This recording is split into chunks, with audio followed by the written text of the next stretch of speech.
Well, thank you for being here, everyone. My name is Vikki. I am a recovering codependent and chaos creator. And um, that term, in case it's new for any of you, I identified for many years. I went to Al-Anon, which is the program for families of alcoholics. And I also recognized and did a lot of research and understood that I was codependent and that a lot of my behaviors and basically the way that I lived my life was out of codependency. And, um, that I think for me, what I could say is that it really kept what was going on inside of me or my problems at a distance, sort of at arm's length, that other people were responsible for what was happening in my life. And I was a victim of what other people were doing to me or had caused to happen to me. And so chaos chaos creating and or maybe adrenaline addiction is another term that you'll hear at this meeting, would be where for whatever reason, now I find myself at a place where I actually can't stop doing things that actually are creating adrenaline inside of me, and that actually for some, it's not like I love that feeling of being stressed out, but I don't know how to live a life that isn't stressed out. I don't know how to live a life that is peaceful and calm and without the drama. And so, one of the terms that I really kind of, I wanted to live so that I wasn't constantly being affected by other people, like, that would be I'm just like, one's a thermometer and one's the thermostat, right? You set a thermostat and then it's going to like raise the temperature in the room, and the thermometer is just going to tell you what the temperature is. And so I'm just basically like, reading whatever's happening in the room, and that's what's happening to me. I was completely incapable of like being my own person, having my own dreams and thoughts and feelings and emotions. And so that was a whole process for me. What I am going to talk about today, which I hope will bring you some hope and some encouragement and give you something to think about. What I'm going to talk about today is watch and pray. And so in the program of Alcoholics Anonymous, this would be step 10. And and the gist of my sorry, I don't know what I've done. Give me a thumbs up if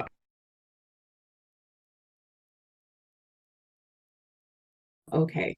Am I okay? Oh no. Hello? Hello? Am I back? Thumbs up? Okay. I think, hang on, I did something.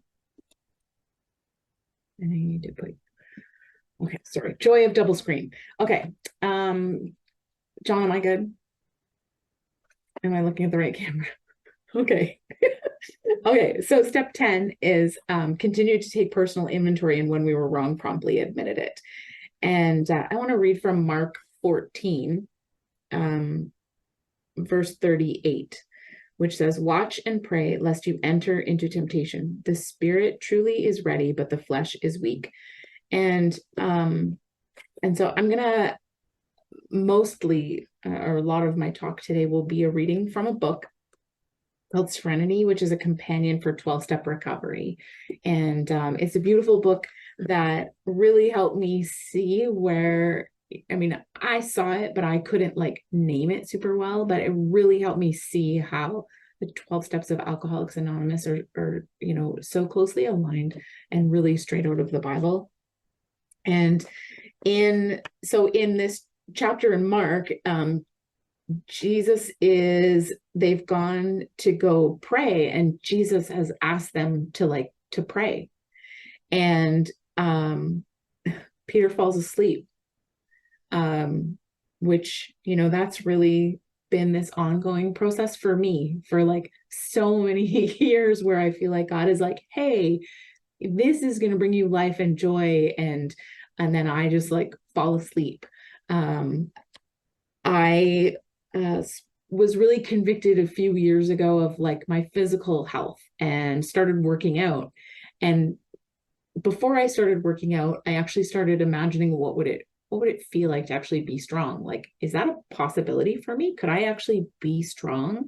And I spent quite a bit of time like just imagining what that would look like. And then I started exercising, because I had always kind of wanted to exercise, maybe sort of, I guess I really wanted to want to exercise. I don't really want to exercise. I just want to exercise. And so this was like this gradual process where eventually I started exercising and actually exercised consistently for over a year. And I had this app and it would tell me like how many times a week. And so I knew that it was truth that I was exercising over 3.5. That was my average, because you can't exercise 3.5 times a week. But my average was 3.5 times a week. And so I knew it to be true because I could look in this app and I would see it. And so I knew that it was honest, right? I'm not great at being honest with myself. And so sometimes I need some outside help to be honest with myself. And so I've fallen back asleep, really, is what happened. I stopped exercising, and on Saturday hurt my back. And the worst part of hurting my back is I was doing something super fun that I was really excited about, and I just twisted the wrong way and wrenched my back, like excruciating pain through my back. And pretty much knew, oh, man, if I had been exercising, like my core would have been strong. I could have done that movement. It wouldn't have been a problem. And I would not be suffering today like I am. And so that's really discouraging. And this pattern that I go through is that I beat myself up. I feel really terrible about it. I kind of fall off the wagon, so they say. And then I just go around in this vicious cycle of adrenaline. And really, truly am codependent. I really, truly, at the core of my being, I am very reliant on other people. And really, truly now have someone in my life who's a really healthy influence. When John left the house on Monday morning, because I was going to take a rest day for my back. When he left the house on Monday morning, he came upstairs and gave me some really good instructions. Hey, you need to do this and this and this.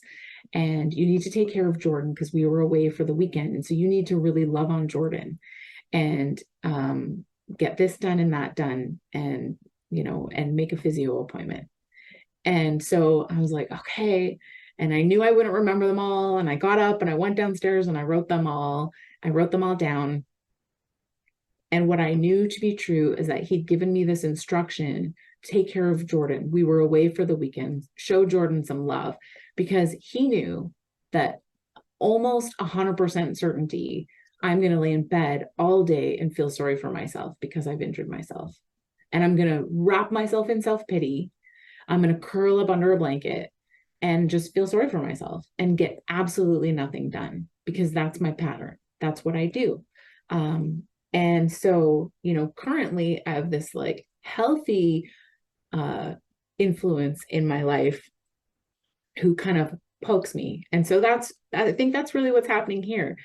Jesus comes back to Peter and pokes him and says, hey, like this isn't what needs to be happening right now. So this reading says, none of us ever reaches the point where our old nature is completely subdued and we will not be tempted by old codependent patterns of behavior.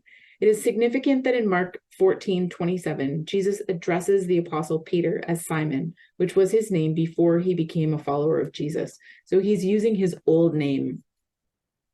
Perhaps Jesus was trying to help Peter see how close he was to falling back into his old lifestyle. Soon after this part, Peter denies Christ. When Jesus tells his disciple to watch, he is exhorting them to be alert to the spiritual dangers around them. And by telling them to pray, he is reminding them to acknowledge continually their dependence upon God rather than themselves. Jesus knew their spirits, their inner desires and intentions, were willing and eager to follow him. But he also recognized their human inadequacies and how easily they could be overwhelmed by these inadequacies. How important for each of us to remain alert to temptations around us and to pray for strength and wisdom to conquer them.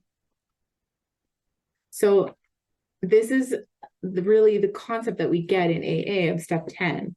We've gone through a whole process. If you haven't done the process, we go through basically a confession, we go through repentance, we take some time to sit down and we write down some stuff that we're ticked off about, or we clean off, as John likes to say, the shelf of the corner store shelves are full of this like old expired grossness that's my life history, and I've made some sense of my life, and I kind of sit down and I'm like, oh well, this happened to me, and maybe I didn't even realize how upset I was about it, or with the things that I was holding on to. And I sit down and I want to do an intentional process of looking at like what's going on here. And then I have intentionally given it away. And then I have actually taken that process, shows me where I have caused harms in relationships around me. And maybe that's why I have some distance between me and people that I cared about or really want to have close relationship with. And so I'm doing all of this sort of in a really intentional way. And then I get to step 10, which tells me to continue to take personal inventory. And when we were wrong, promptly admit it. And some people call these maintenance steps, but really, if you think about it, like they really are the steps. Like it's actually a way of living that brings life and joy and freedom. And it's this continued process. I can't just like do the steps and then think I'm going to be done and move on, and now I'm going to go live my life and I'm going to be great. No, because I'll just fall back asleep. And so step 10 is telling us that I need to be active on a day-to-day basis. And so this personal inventory for us as recovering people, as people who have a tendency to be pretty self-centered or full of self-pity, it's a really active daily process, or we fall back asleep. And so it can be thought of as in five, maybe let's just 5 things. Hopefully I'll get through all of them. So I can ask myself, what are my needs? And so these are basic needs like the need for love, acceptance, security. Do I recognize those needs? Am I paying attention to them? And are they being met in a reasonable fashion? And as it's funny because we can contrast as codependents or Al-Anons. We like to kind of think of ourselves as different than the alcoholic. Alcoholics like to think of themselves as different from everybody else. Also, they always think they're special, they're more special, they're extra special than those other alcoholics. Like, you're not like me, I'm special. But really, I do the same thing. And but I think that's what's true is my needs are either ignored or exaggerated. And so, it's really important for me to be honest with myself and with God about that, and ask, like, do I have needs that are not being met? Or am I like actually demanding too much of the world around me? Are my needs exaggerated? The second one would be, what are my feelings? What are my needs was the first one. What are my feelings is the second one. And it was really important for me. I saw it. I see it on a regular basis with people who are getting sober, coming off of a substance or some of the different types of addictions. All of them basically are a solution to the problem that's happening inside of me. And so when I take away my solution, now I'm like, oh, how do I deal with these feelings? Like, oh, with myself, I really ignored my feelings, or again, didn't pay attention to them, ignored them, or they were exaggerated, which is a super common, I would say, characteristic for many of us in this room. And a big piece for me was grief. I didn't realize what sorts of things I really needed to grieve and actually feel sad about. And I would say, I can remember in the early years, John and I kind of like grieving ways in which we used to celebrate, or ways in which we used to have fun, or ways in which we used to feel really loved because we had lots of people around us, but those were not necessarily true, healthy, good relationships. And so then we had to kind of grieve this new way of living. We need to experience our anger. We need to give our anger a healthy outlet and a healthy way of being processed. I can't just like bury it under the carpet. I need to watch out for resentment on a regular basis. Resentment's going to kill me. I need to watch out for self-pity. It's interesting because, really, like, resentment or feeling ticked off, like I would say a lot of my resentments in more current days, like if I'm talking really present day, I wouldn't always right away be able to say like, oh yeah, that's resentment. Like, no, I'm too good of a person, actually. To actually have any resentments. Like, please, no, I've forgiven that.